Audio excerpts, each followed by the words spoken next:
You said that sometimes it's good to have low challenge, high support, and I think that comes into a conversation about what is the emotional stress level. So if you're able to learn in an environment that is fun, it's still challenging, but they're not thinking about the fact that it's so challenging because maybe they're playing with word magnets or doing something that takes their mind off of the stress factor of it, then it feels like less of a challenge, even though it's still challenging them to the same degree. So I think that's definitely something that there's a good conversation about out there. So feel free to take some.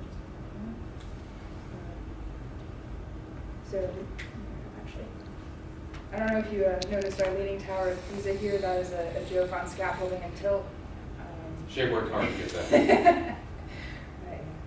So I think we're ready. She worked very hard. This So is this what is we just saw. Here's the kind of broken down version of that, right? Put that up there. This is pre-tilt. This is pre-transparency principles. We talked about it a little bit. We talked about things that we want to see in the assignment, for ourselves, and if we were translating it for somebody else, it'd be cool. And I thought y'all picked apart a lot of really good ideas about it that you could then, communicate to somebody else who was having trouble with this, right? So let's look at a tilted, right? And you can see the difference right off the bat, right? Maybe able to do This has been restructured to explain more clearly why the assignment is being done, right? And notice our hypothetical instructor did include that this is a metacognitive activity. That'll come up several times. Notice that they explain what the task is, right, a little bit more clearly. I like this right here because I think we said that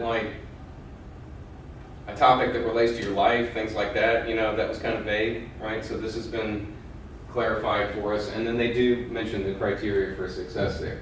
So that's a tilted assignment. And again, here's some more criteria.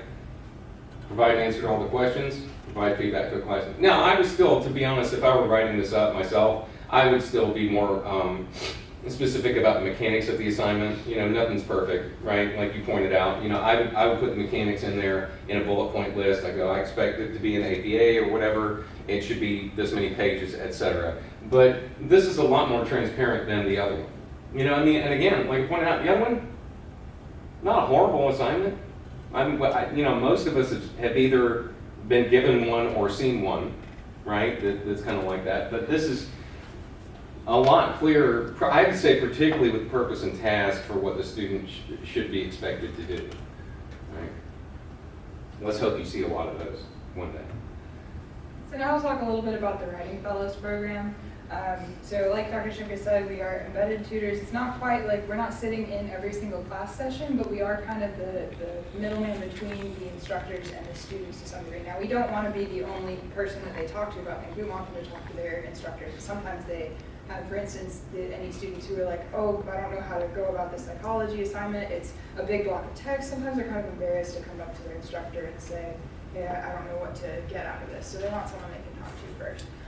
So by opening up this dialogue with reverse tilt, we're able to sort of foster that. I think that'll come up on a later slide, actually. But to just give you a general idea of what we do as Writing Fellows, at the beginning of the semester, we do a class visit where we explain, okay, this is how this process works.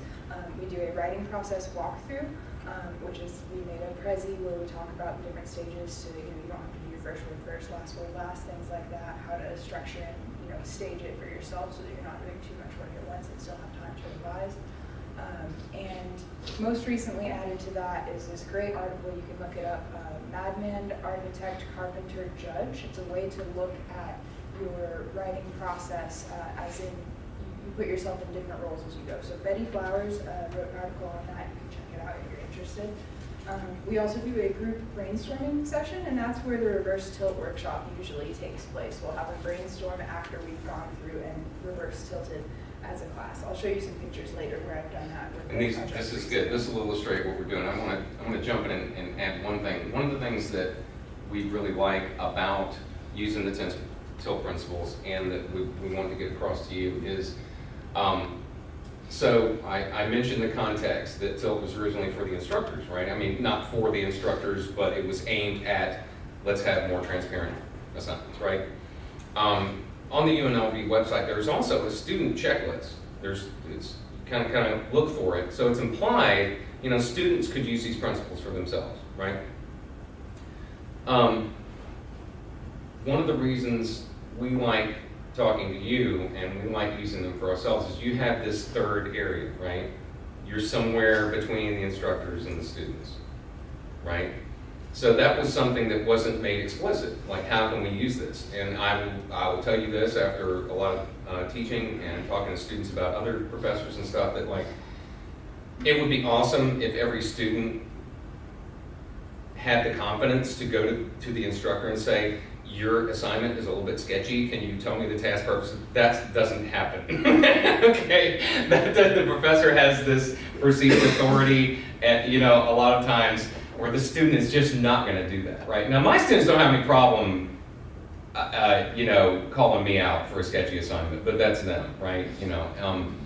I'll give you an example. So I purposely gave some of my upper level students a non-tilted assignment because I just kind of wanted to see what they did. You know what I mean? I was just kind of experimenting, and I'd already talked to them about tilt, and so it was very. I even said in class, I was like, I just want you to play with the idea, right? I just want to see what you do.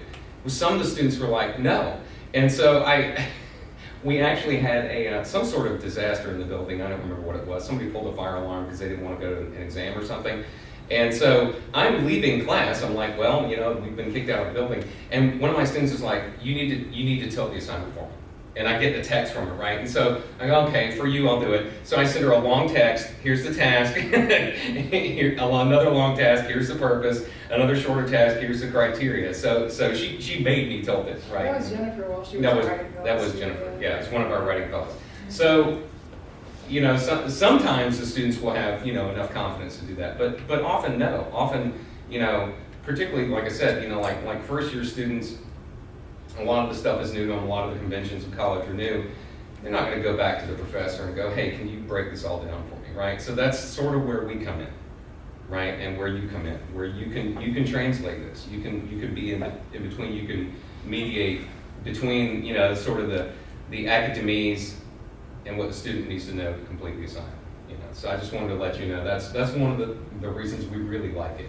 So here are some questions that we as tutors can ask instructors about their assignments, as well as we can suggest to students that they can ask their instructors if we aren't in a position where we're able to have that kind of relationship directly with the instructor. What do you hope students will achieve in this project? Which course objectives do the assignment focus on? What should the final document look like? Should students use specific research? Think back to students who did well in this assignment, what stood out? And what should students avoid?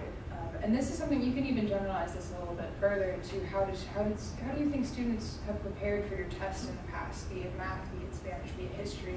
What did those successful students do? How can I promote those kinds of behaviors in these students this semester?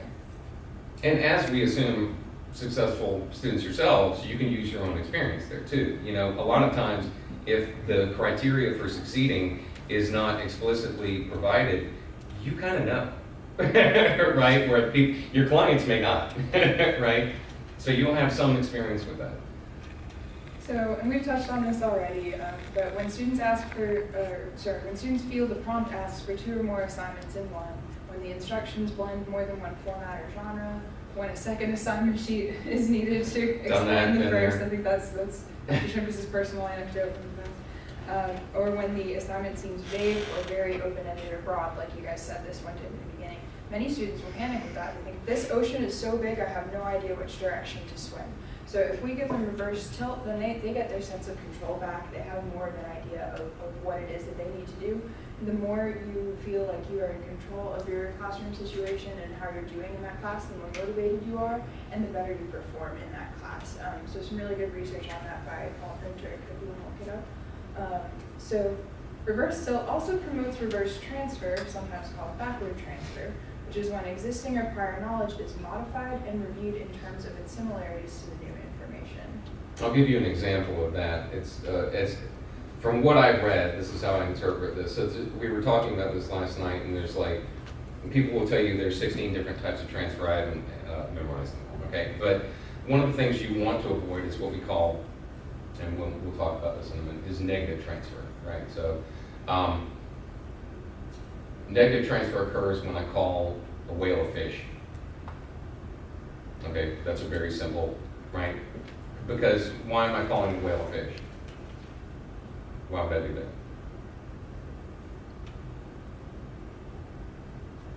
Literally or metaphorically? Yeah, let's say I mistake a whale for a fish. Why would I do that? Because you're generalizing it. Right, because I'm overgeneralizing, right? I'm like, but why? What am I basing that on? It lives in water, right? It lives in water. It swims. It's, you know, it must be a fish, right? That's a very simple example of negative transfer, but it's taking prior knowledge of stuff, right? But then applying it in the new context incorrectly, right? So we want to avoid that. We totally want to avoid that. I'll give you another example of how a successful reverse transfer could work. It's like, so raise your hand. Who's been taught the 5-paragraph essay format? Okay, just about everybody, right? Okay, when you got to college and you started doing things, did that work? Does that work for every writing situation?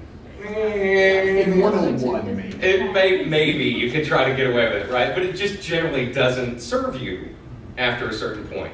So, you know, that's, once you realize that, that's sort of that reverse transfer, where I take my prior knowledge, which was useful at a certain point, right? But then I have to modify that, right? Based on the new writing tasks and conventions I've been given. Does that make sense? That's sort of a reviewing that. It's not that that was useless. It helped to a certain point, but you don't want to transfer, you don't want to write everything in a 5-paragraph essay format forever. It's just not going to work, right? So a little bit about transfer. When we say transfer, we really mean transfer of learning, okay? And what, just basically what this means is taking existing knowledge and skills, right, and applying them in new and different contexts. Now, it could be a new context that is what we call near transfer. So you learn how to do some equations in math class, then there's a test in that math class. That's near transfer. We hope that you can transfer what you learned to the test. Does that make sense? Then there's also far transfer, which really is ostensibly the whole point of higher education, okay? Where you want people to graduate having a bunch of knowledge and skills that they can then creatively apply in unfamiliar contexts and succeed, right? I'll give you a couple of examples in a minute. As far as transfer goes, some scholars say that transfer of learning is really just what we say when we mean learning. If you think about it, right? Some people would argue that's the whole point of education is transfer, because, right, you want to be able to apply these things and succeed with the knowledge and skills that you have. Does that make sense? So there's a couple of different ways you can look at it. So there's transfer in, right, which my colleague Dr. Daniel and I talk about this all the time. She's interested in transfer out. I like transfer in. Neither one is correct. So transfer in means how are we activating prior knowledge for the task at hand, okay? And I'll show you some ways to do that. Transfer out is, okay, we've activated some prior knowledge, we've encountered a new task, we've succeeded. How does that apply to different new contexts once we're done, right? Does that, you see how that work? And then that's you. That's you right there. You can facilitate that. So let's see where we want to. And burn that phrase, activate prior knowledge into your brains. It's going to be very important. Yes, we'll come back to APK in a minute. Okay, so here's the depressing part, is that a lot of studies and research shows that transfer does not occur very often, particularly in an academic setting. That's kind of sad. That's sort of sad because, you know, that's what we're here for, right? But I would like to point out, there's a study from Elizabeth Wardle, who's a composition scholar, but this applies to other disciplines too, right? And you'll see why. So she had these disappointing results in her study regarding the transfer of writing skills from first-year composition classes to other writing texts, which is sad because we assume that first-year composition is a basis that will help you succeed in other classes. However, one set of skills did seem to transfer. So take a look at this. We're going to get meta again. Meta comes up a lot, right? So meta awareness, the ability to analyze assignments, see similarities and differences across assignments, discern what was being required of them, and determine exactly what they needed to do in response to the grade they wanted. Does that sound like anything we have talked about?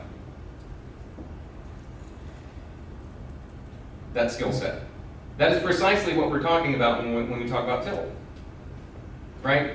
So that's encouraging, right? Even if other skills that we would want to transfer seem to not always transfer, the TIL principles, once people practice them, seem to transfer, which honestly is very encouraging and kind of cool, which is why we like it, right? So again, even if transfer of a specific skill set, right, doesn't occur as much as we want within an academic setting, we can still encourage that sort of meta awareness of assignments, right? Which could be huge, you know, and so that's really important.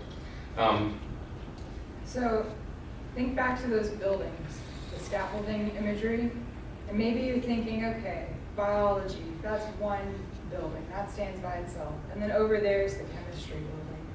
How are we going to get students to take the skills they learned in the biology building with them to the chemistry building? Hopefully they're already doing that, but hopefully we can strengthen it too.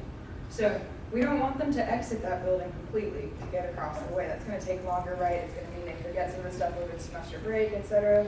Instead, we want them to build themselves a skywalk or sky bridge or whatever you call those things, so that they are able to carry those skills with them. They're thinking about it, they're metacognizing, they're aware of the fact that this is their toolbox that they built up in that time, and they want to bring it with them. So to strengthen that, we activate prior knowledge, we remind them of those things that they previously learned, and we have them recall that as much as we can so that they are building up those synapses in the brain.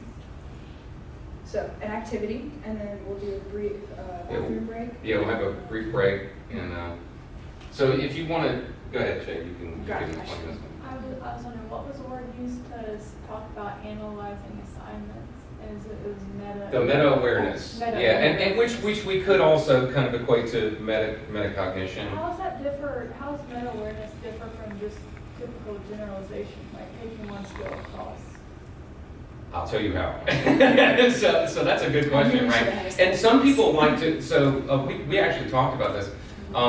There are some scholars who like to use the term generalization instead of transfer as a synonym for transfer. We do not, right? Because when you generalize too much, then that can lead to negative transfer. What I would say is meta-awareness is to see the similarities, and in a way you are correct with that term, to see the similarities and differences between, say, assignments and contexts and tasks and But to things like also that. understand that this skill cannot be used in the exact same way, it has to be different. That's what I would say. And That's why we like that term better than generalization. But go ahead. Knowing which skills that you as an individual learner have developed too, that self-knowledge and that the ability to assess where you are and where you want to be and try to start building those steps in between. I can give you an example too, if you want, real quick before we take a break. So I don't want to make it all too writing centric, but this is a good example, I think. So I was asking some of my students about their writing process, right? This is one of those things we like, because we like to promote writing as a process and not just focus on the product. It's a decades-long thing to to learn how to write, right? And what was interesting was I asked them, where do you start, right? Because I don't think there's a right or wrong answer, but I just wanted to know. And it was interesting when people gave me answers, I could put them into task, purpose, and criteria for success. It was really interesting. So some people said, well, I first will start budgeting my time, right? I'll figure out how many steps I need to take. And I was like, oh, you start with the task. Some people will say, I'll do some research and I'll try to figure out what my opinion is. And I was like, oh, you're starting with purpose. And then one of my students was like, I want to look at a model. I want to look at a good example or a rubric or something. I was like, you're starting with criteria for success. So that's what I'm talking about is the meta-awareness. Like they knew themselves and their process and they could fit that in. Does that make sense? To successfully start a writing assignment. And so that's kind of the way I see that thing, where it's an awareness of both what you've learned, right, and how that can be synthesized with the institution's requirements. Like the bridge. Yes. Very So, good. yes. Thank you. So I hope that helps as an example. So do you want to take a break and then we can? Well, do you want to have them write down? the You can write down that. break? So before you go out for your break, Yeah. write down, it can come from your conversations with your students who you tutor, or it can come from something that you have learned recently in your own class that maybe you took a second to grasp that concept. So write a statement. Think about the conversations you have with students when you teach or tutor and you're actively trying to relay a concept or encourage the use of a skill.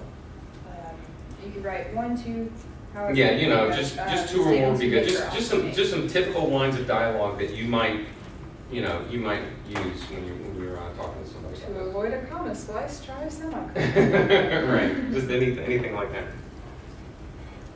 And then we'll take a break.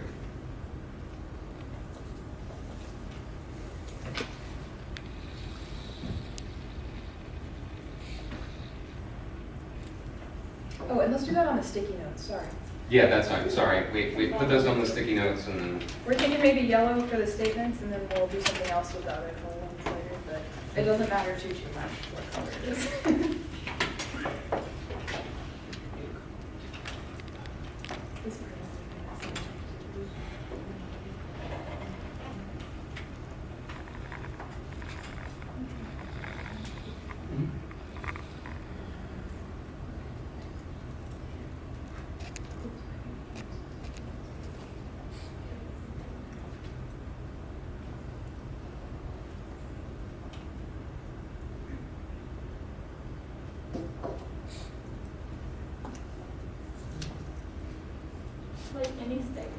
Like any statement you say often.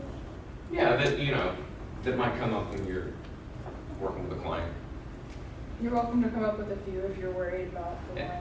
And once you have a couple, just let's feel free to take a break and get some water or something. I'm amazed that the break fell exactly on the halfway point. I know, I don't know how that happened.